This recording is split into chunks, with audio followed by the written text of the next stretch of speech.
Hello and welcome to episode 2 of 10-Minute Astrology. Today we're discussing astrology's mechanics. So we're going to define some common terms used in astrology as well as the basic outlines of how a chart is created. This can get pretty technical, and while this information is fascinating and important to know, it's not something that's applied in a practical way in everyday astrological interpretation. So if this episode threatens to melt your brain, don't be frightened away or overwhelmed. It gets less technical from here. But if you want an introduction to how it all works, keep watching. While we know that the Earth is one of the many planets that revolves around the Sun, our observation is that these bodies actually seem to revolve around us. Most astrological techniques are geocentric, which means to put Earth in the center. Astrology is about our relationship to what we see, rather than the objective data, like considering the Earth as the center of the solar system instead of the Sun. It's our experience of and relationship with these observations that astrology is concerned with. Astrology is based on two things: observation and correlation. Observing the planetary movements while observing things happening on Earth, and seeing if there's any correlation between the two.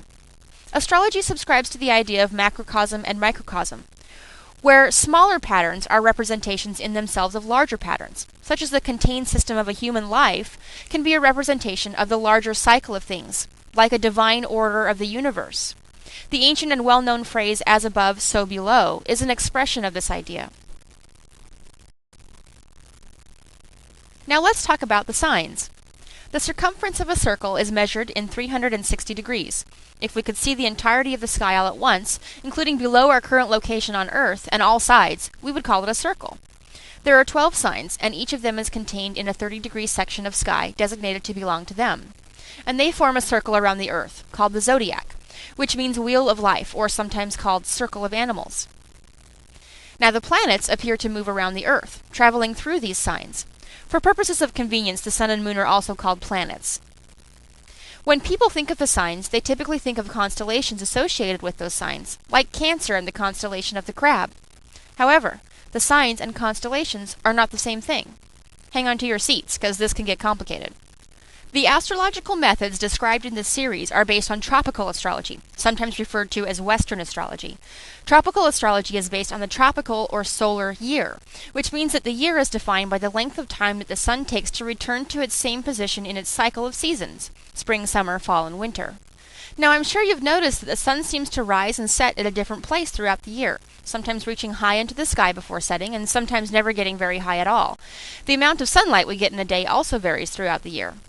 There are 4 turning points, called tropics, that are typically marked on our calendars, and they highlight the peaks in this rhythm of light. These are the winter solstice, the vernal or spring equinox, the summer solstice, and the autumnal equinox. The solstices, roughly 6 months apart from each other, define the turning point where the axis on which the Earth spins reaches a point where it's tilted as far away or as far toward the Sun as possible. The equinoxes, also roughly 6 months apart from each other, define the turning point where the axis on which the Earth spins reaches a point where it's perpendicular to the Sun, neither tilted away from or toward.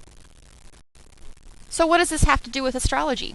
Well, you'll recall I just said that I'm presenting the method of tropical astrology, and tropical astrology defines the beginning point of Aries as the point when the spring equinox occurs. The beginning point of Aries is important because this is the sign considered to be the beginning of the zodiac circle.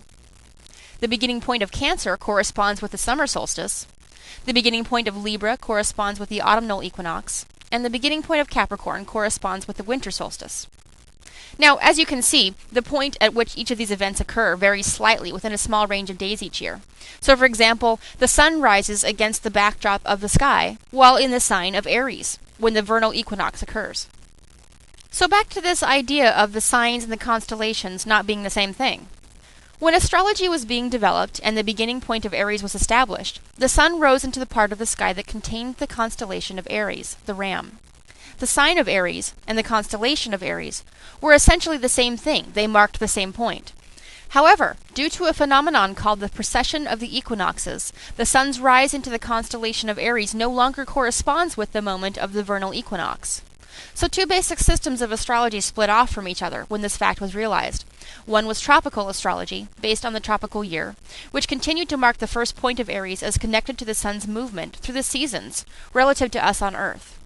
The other was sidereal astrology, based on the sidereal year, which continued to mark the first point of Aries as the sun began to rise into the constellation of Aries. The sidereal year is slightly longer than the tropical year, and this difference has become larger and larger over time. Eventually, these 2 points will align again, but to do so will take about 26,000 years. Now, it's important to note that astrology contains a lot of variations and split-offs like this, and arguing which one is better or more true is like arguing religion. While astrology is not a religion, one method cannot be proved to be more true than the other through any kind of objective data.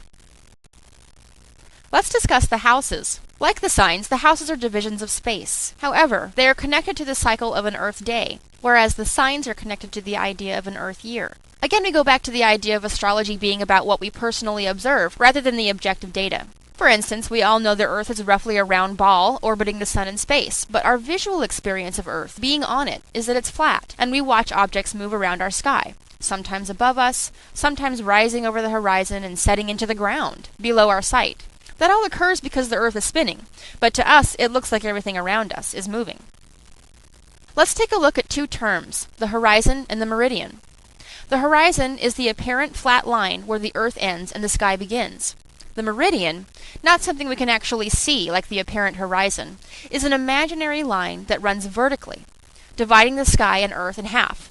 These 2 lines form a cross, and they mark 4 points on the natal chart: the ascendant, the descendant, the midheaven, and the nadir. The other house divisions are filled in within this cross. Now back to the idea of the sky appearing to rotate around us, even though it's us doing the actual turning.